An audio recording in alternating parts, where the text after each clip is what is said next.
Hello, my name is Scott Winston, my pronouns are he, him, and I am a youth advisor here at FUN. What is justice? It's something that I've been thinking about. This week I saw a news article titled Justice for Lisa Frankenstein. Now, as some of you may know, I do special effects for movies, and Lisa Frankenstein is a movie that I've worked on.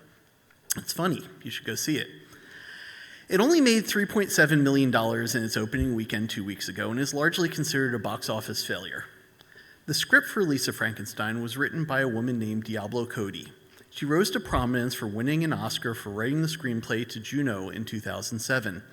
She used that success and newfound fame to direct her first movie, Jennifer's Body.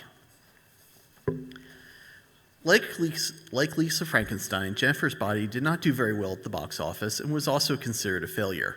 In the 15 years since Jennifer's Body was released, it has found new popularity in streaming services and is now looked upon more favorably. For people who have seen it and liked it, its failure to sell tickets when it was first released is largely attributed to how it was advertised. Its marketing campaign focused on scantily clad Megan Fox when the story was about female empowerment. The idea being that if only the movie was advertised differently, then everyone who discovered it on Netflix 10 to 15 years later would have watched it in the theaters and it would have been successful. Which leads me back to the article Justice for Lisa Frankenstein.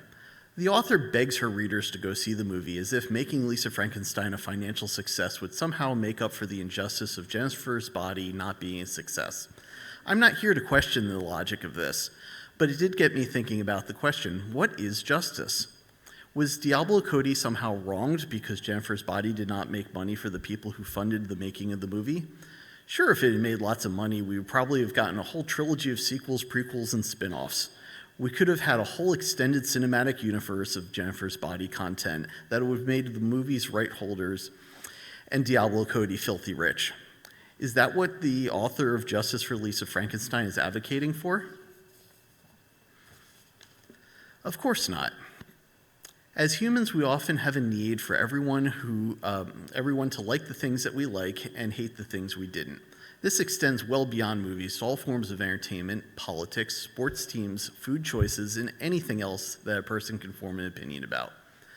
The author of the article liked the movie as well as other movies that Diablo Cody has been involved in and wants to see her succeed.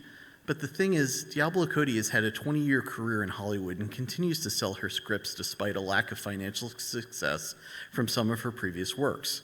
So again, what is the justice that's missing here? In the criminal justice system, some would say justice is punishment equal to the damage inflicted by the crime that was committed.